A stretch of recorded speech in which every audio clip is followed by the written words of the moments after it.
If you click into this video and you have seen the part of my day,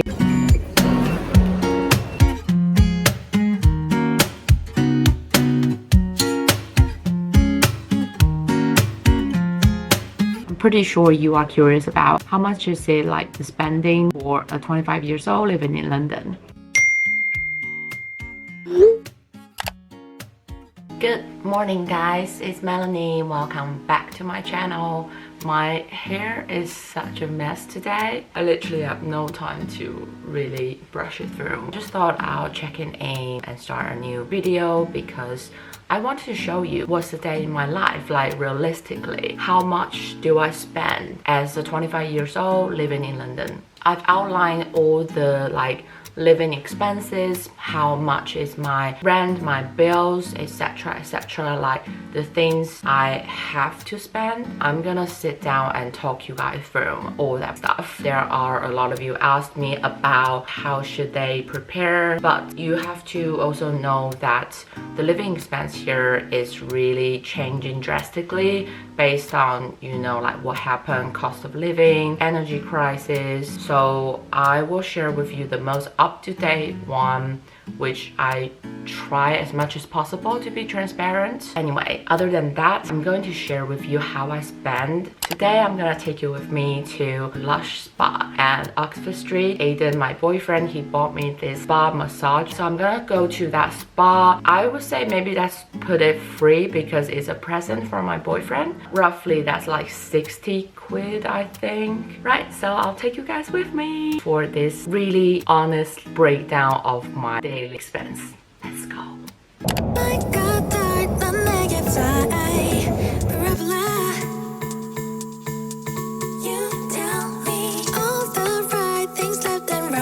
There was just such a mess with the traffic today because it's Easter holiday, I guess. But now I finally made it. I can see Lush now.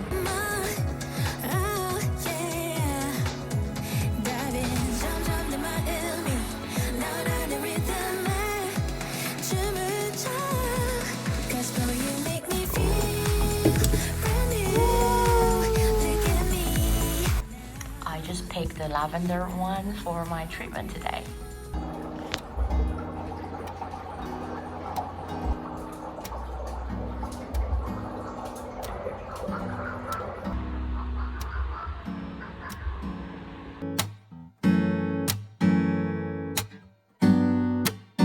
Hi guys, I'm back. Just finished my spa and it was so nice. The massage was really relaxing. And then I'm gonna meet my friend Chen. It's a Friday bank holiday and we're just gonna go to a noodle place that we've never been before in Chinatown. So I think she's running late, so I'm gonna be here sipping my tea and biscuits and I'll just waiting for her. I'll just drop it in. Yeah, go for it.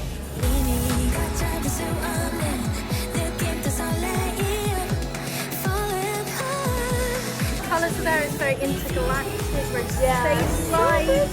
You've got nice smell.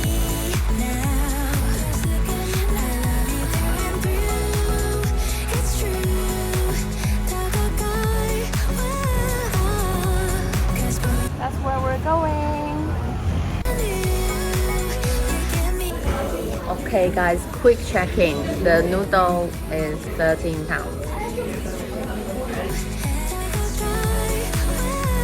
After lunch, we came by to a matcha place and I got a medium matcha latte and this cost me £5.20. At least it's like really good matcha place.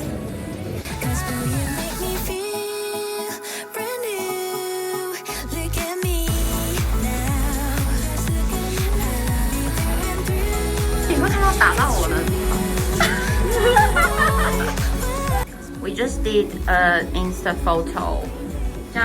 This is £8 for both of us.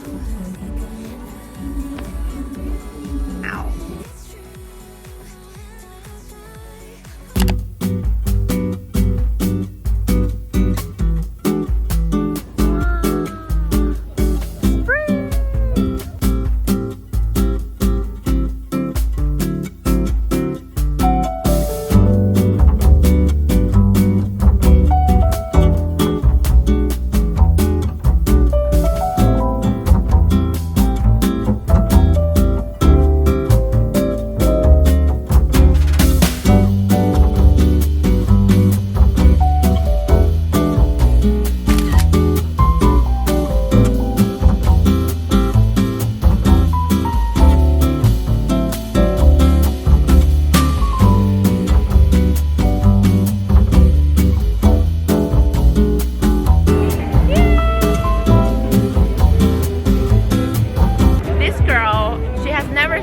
the renovated Big Ben. Like, how come? The other side. Yay! Tourist mall today, and it's free.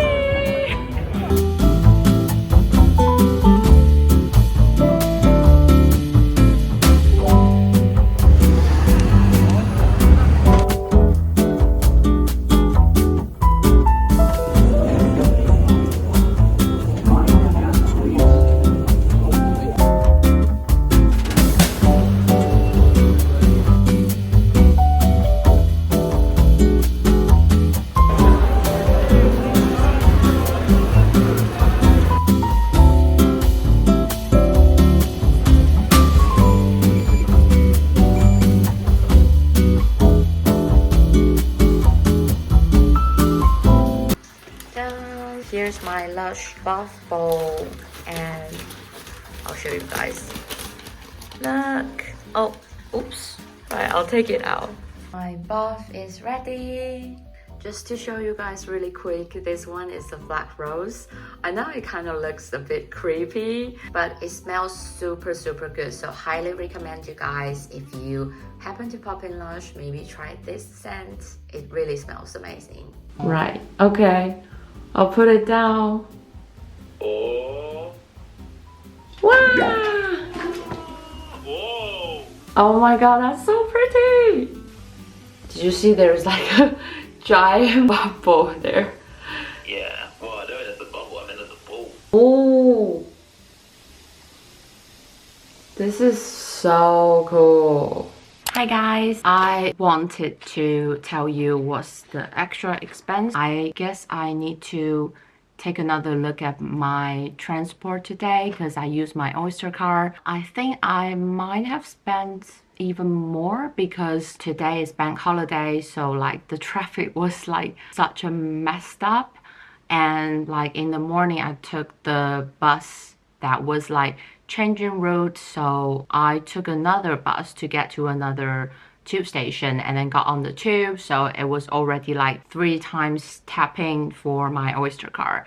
Let me pause a little here. When I made this video, I decided to go into the nitty-gritty. So to do that, I have to literally sit down and do some research, because normally I top up my Oyster card every 1 or 2 weeks, and each time it's around 20 to 30 pounds. So like when it's like lower balance, I top up again. I never really know how much each journey costs. And from this research, I realized that for a London bus and tram, there's a hopper fare. I only need to pay once within an hour, no matter how many times I tap in. And I only need to pay once, which is £1.75. Then for the tube, there are many ticket options. So here I'm only talking about pay-as-you-go for adults, which is Oyster card or contactless. The tube has different pricing for peak time, which is 6:30 to 9:30 in the morning and 4 to 7 p.m. in the evening. And the rest of the time will be off-peak hours and it's cheaper. There's also different pricing for different zones, which is the physical distance of how far you travel. And one important thing is there's a discount for National Railway card holder. If you live in this country, I bet that you have a railway card, because literally you travel by train for one time and that railway card is worth it. So don't even get me started on how expensive the UK trains are. So all you need to do is go to a tube station, ask for a TfL staff to help you link your Oyster card and your railway card. Then you will get a discount automatically. And by the way, there's no discount during peak time, so the discounts only apply during off-peak time. Also, it's always off-peak time during the weekends and bank holidays. And that's why in this video, it's a bank holiday. So for the whole day, it's off-peak price. And for my bus journey, I tap twice, but I only need to pay once, which is £1.75. And then I got on the tube, so that's £1.95 for the off-peak time with the railway card discount. And then on my way back, I got on the tube and I got off at Marylebone to take a train to come back, because I know like the bus is still gonna be messed up, so I don't wanna risk. So I got on the train that goes straight back to Wembley Stadium. So train is gonna be a bit more expensive than tube. I need to take a look at how much I spent and then I'll add it up here. I got my phone here because I use different credit card. I'm going to sync to my digital expense tracking on my laptop so I won't miss a thing. Let me see. At Lush, I spent £15 for those spa bowls because they're just simply too cute. And then I spent £7.50 for my matcha latte. And then for the lunch at the noodle place, I spent £14.94. So basically, I told you that the noodle was like £13, but they also add up the 12.5% of service charge, which is like a quite average service charge now in London, and some of the more fancier restaurants it will be 15%. But I'm gonna be honest, this restaurant definitely doesn't deserve. They gave you like no greeting, like just sit there. I guess they're not making you feel any welcoming at all. It's not like a very good experience, I would say. The food, I mean, it's okay, but I would never go again, so to speak. And so you guys know my kind of review. And then, oh yeah, we went to the photo place and that was £4.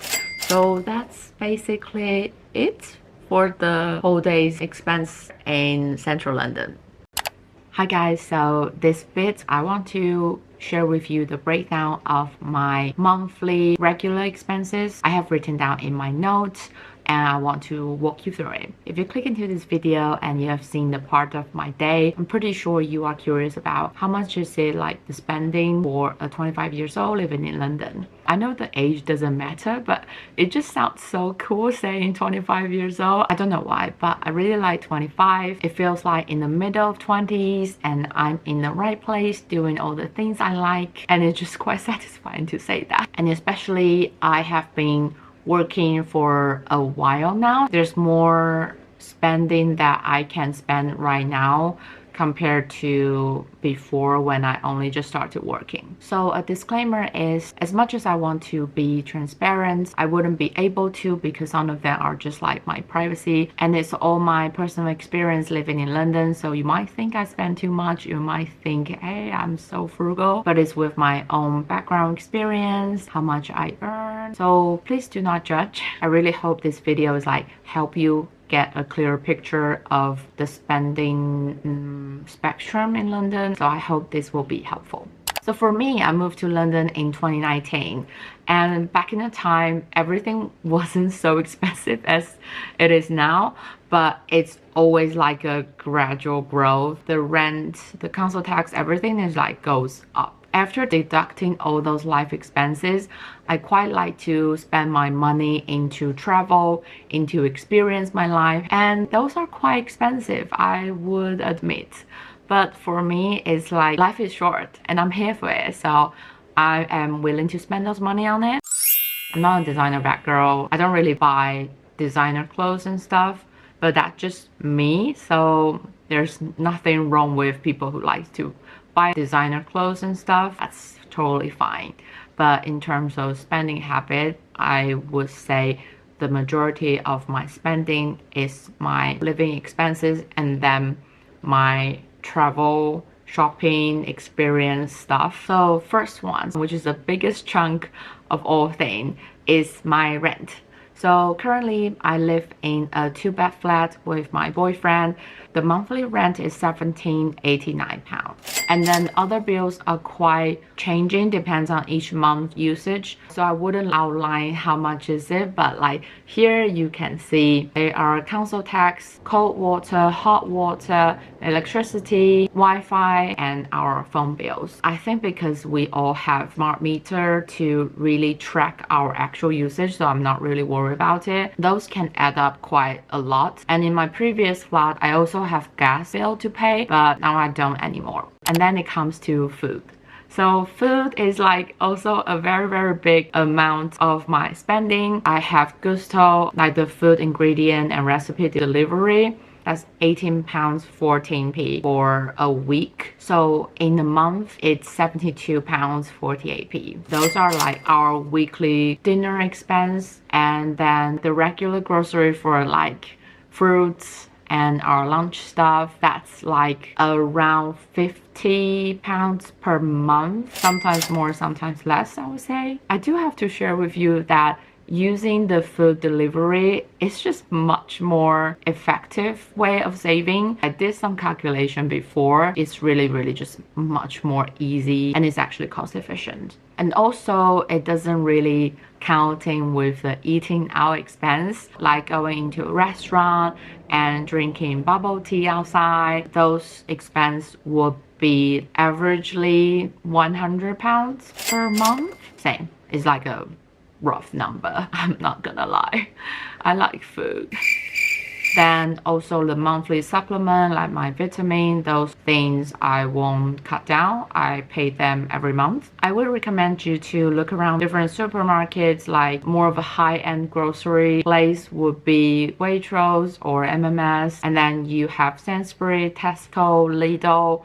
Sainsbury's sometimes it's just like so crazy, like it depends on their location, but Tesco is like a little bit more sensible price, and Lidl would be the cheapest option. And there are other brands still, but those are like the ones that I usually go to. And then another very big percentage of my spend, which is transportation. I try to look into it, how much I spend, but I realized it was just like so difficult. So I'm gonna give you a number which contains all my Oyster card top up and my train tickets when I go outside of London. Sometimes I take taxi like Uber or Bolt. So those like all adding up because it's really difficult to keep track of all of them. And I check for a few months, like the average will be £150 per month. I got scared looking at it. Transportation is really expensive here. And then there's some stuff I pay every month, such as my Spotify, my Epidemic Sound subscription for my YouTube video, and my therapy. That's also like quite expensive, but very worth it. And then my iCloud backup for my iPhone. That's pretty much it. I do have to say that I am a very privileged girl who comes from a really lucky family background, have parents supporting me, being able to live in my favorite city and basically pursuing what I want in my life. But I pay my efforts. There's a lot behind the scene of struggle, of anxiety, and I also had my time of really being anxious with money, whether I can support myself. It all became better with now my salary is different and I kind of know more of my values in my work as someone who track like every single pence ever since like my undergrad. I feel it's quite a journey with like the relationship with money. And I'm quite happy to say like now it's quite a healthy balance for me. This expense is like showing you what's the ballparks for living in London and how like you can prepare if you plan to move to London. Still, I would say try to focus on yourself, your earning, your spending habits, your budgeting skill, your wealth management, your priority in what makes you happy. I wish you all have a very healthy relationship with money, no matter you live in London or anywhere else in the world. But yeah, it's just like a kind of like a little flashback of how I felt with money before, like so stressed out. I'm also just a little proud that now I have a better sense of my relationship with money, that I do feel like quite abundance with money. I hope there's some good intake of this part of the video, and I hope I didn't bore you. I think this is gonna be the end of this video. I have shown you how much I had spent as a 25 years old living in London. You have to also take into account that I do live with my boyfriend, so I'm not covering 100% of all the bills and necessity expenses. But I hope this video can give you like a sense of how much it looks like expense wise, of how much should you manage your expense and budgeting in London, as a lot of you have been asking me for this. So yeah, and there's no right or wrong how you budget, how you manage your own expense. I hope you enjoyed this video and I'll see you in the next one. Bye!